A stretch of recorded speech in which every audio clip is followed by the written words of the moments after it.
السلام عليكم. Welcome back to another episode of Quran Daily, where we take a chapter of the Quran per day and read it in Arabic but discuss it in English. My name is Ahmad, and on the call with me I have Captain Imad. Say hello, Captain.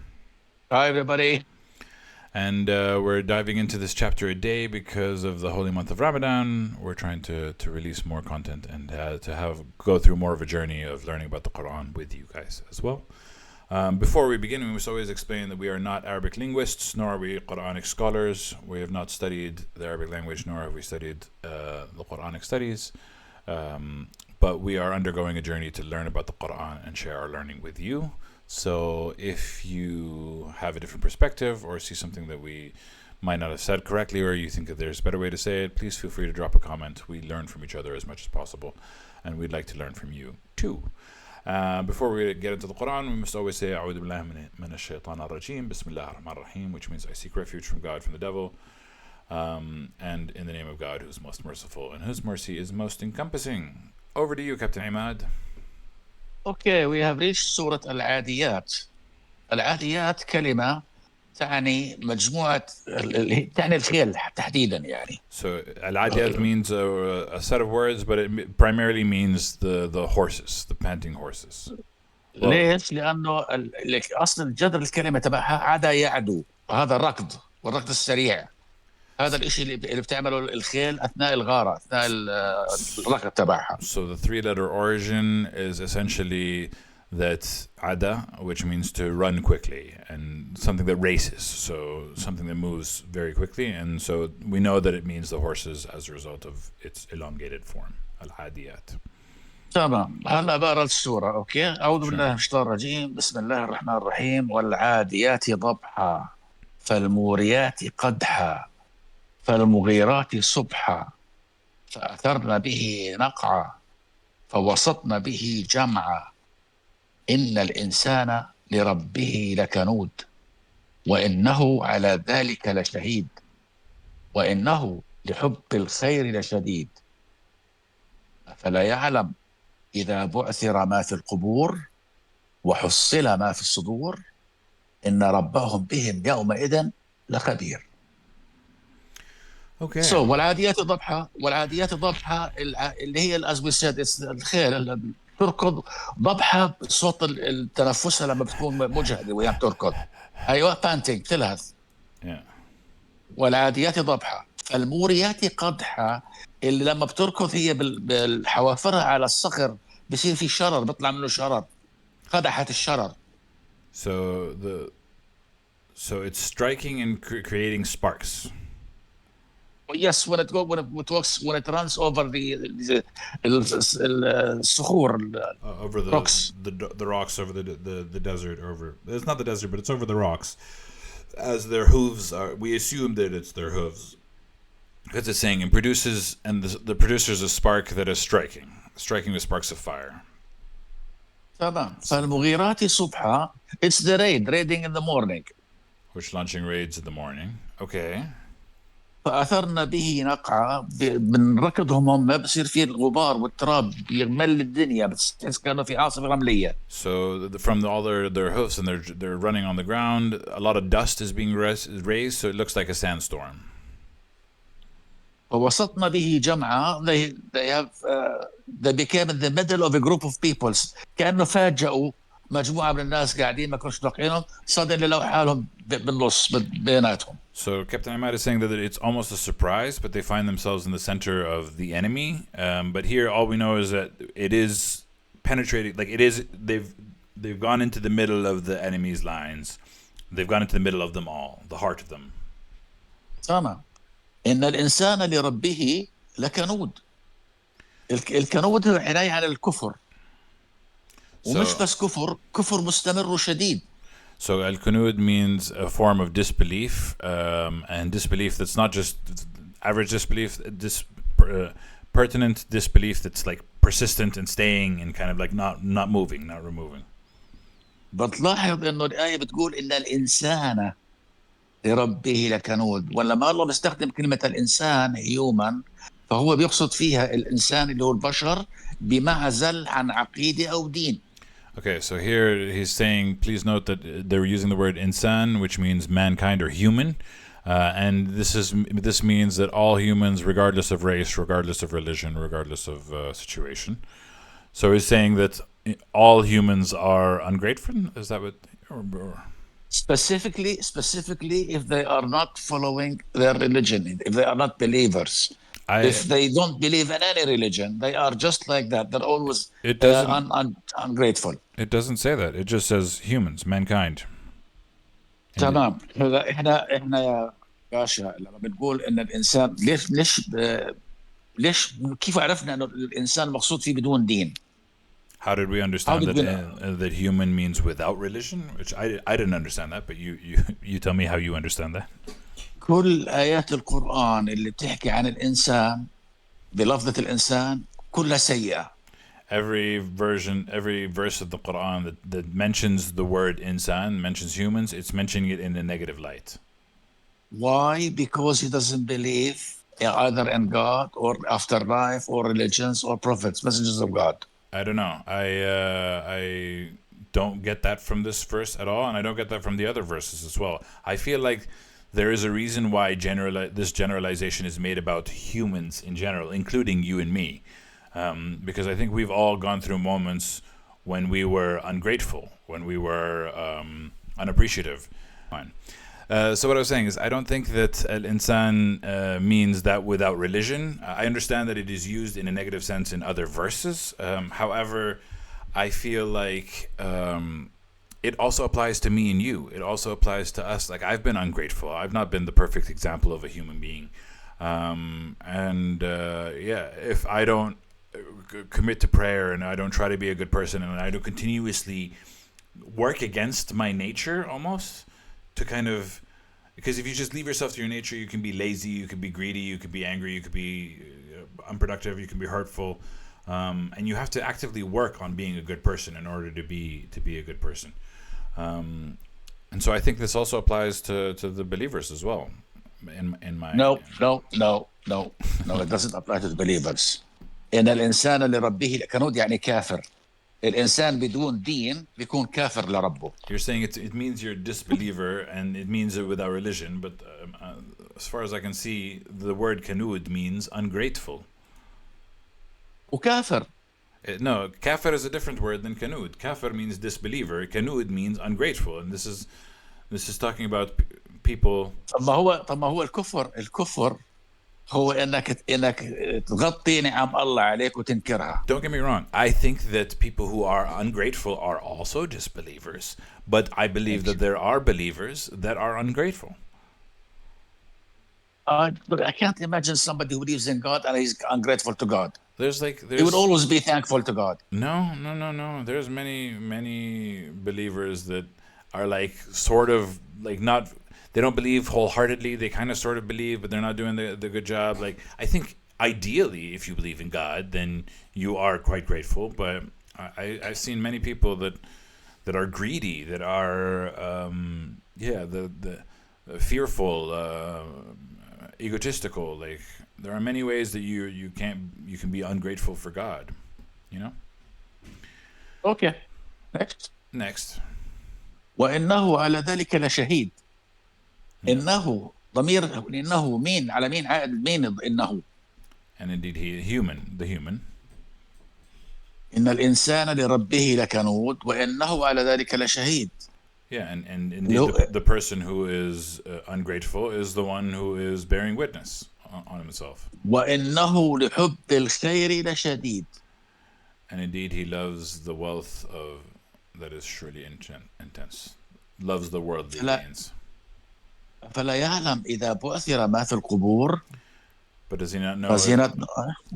Yeah, does he not know when we scatter what is in the graves, when the contents of the graves will be spelled out? Scattered is an interesting expression.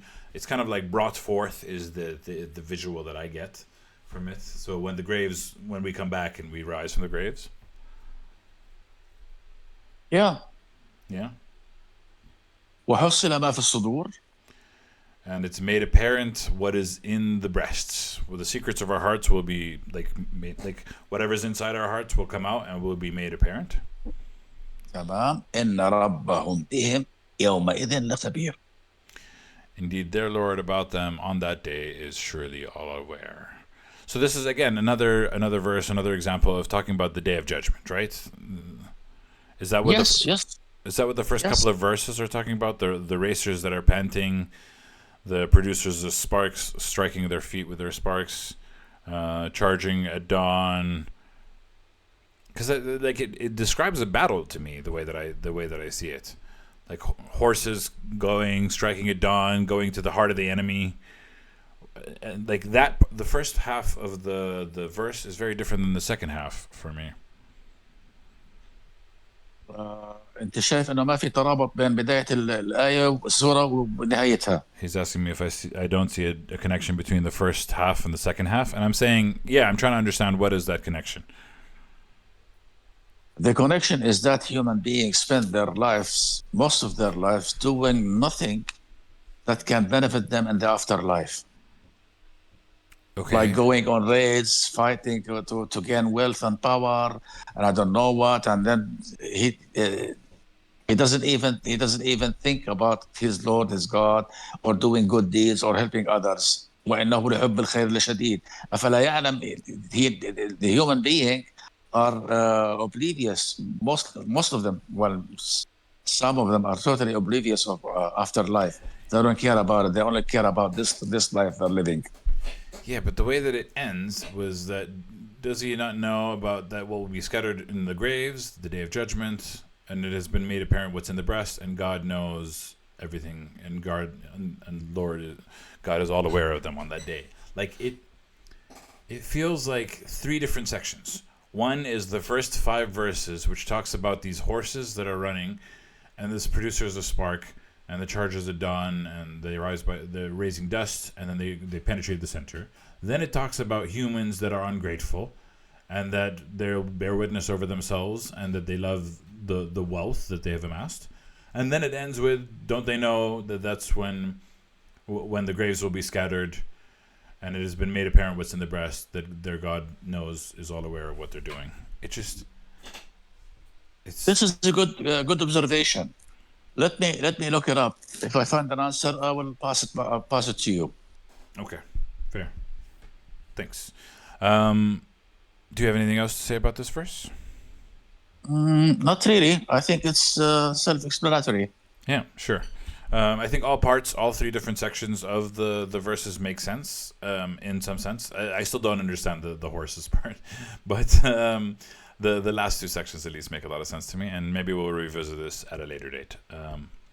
But yeah, as usual, we have to mention something. I forgot to say it. Sure. السورة بتبدأ والعاديات ضبحا. The verse starts with wa is like and the racers that are panting. هاي الواو اسمها قسم، واو القسم.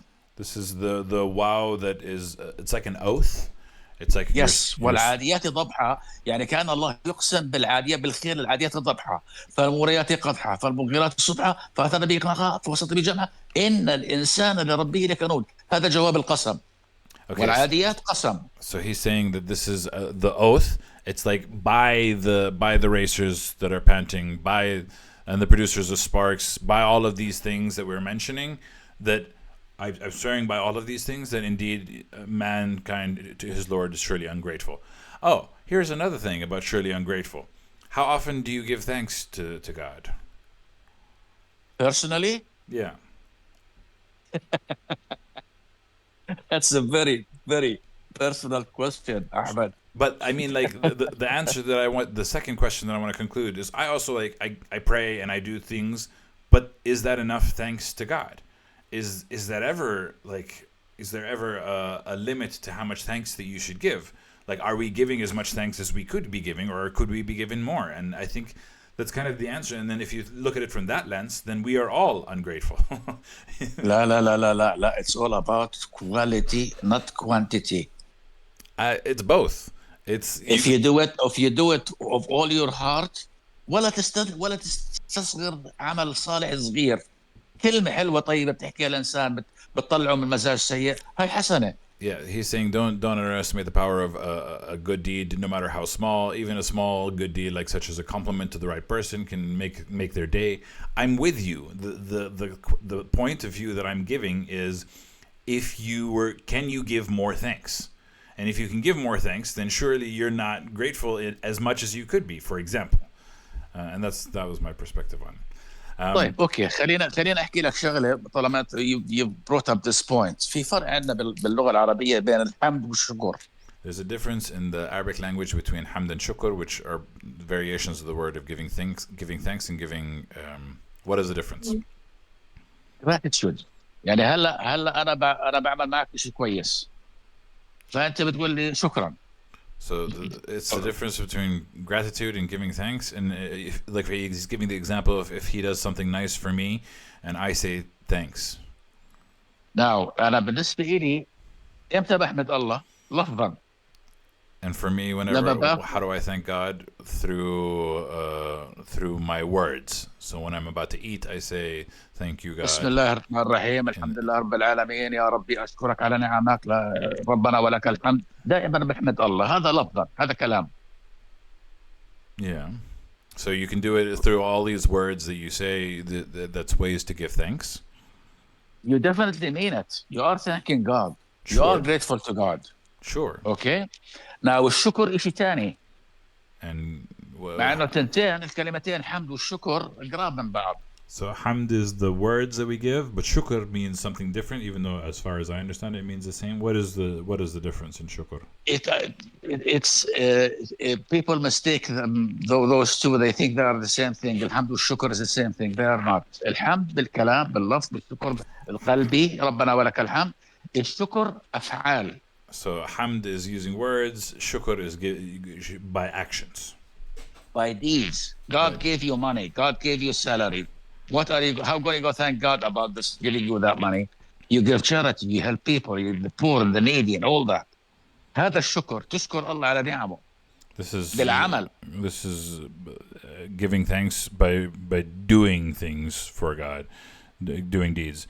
But again, sure, all of these are different. You can either give words or you can give deeds. Either way, you can do more. Again, more or less it's God's judgment, not yours or mine. It's God's evaluation. Okay.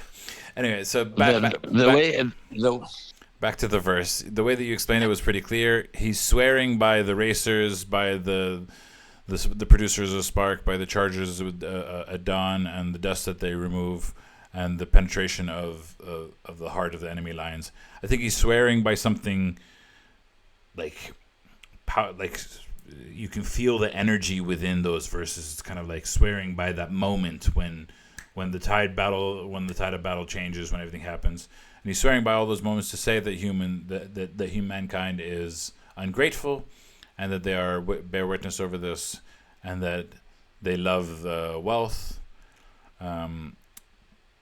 which is also kind of true to us. Like, I mean, we still love the things that we have gained in our lives, but anyway.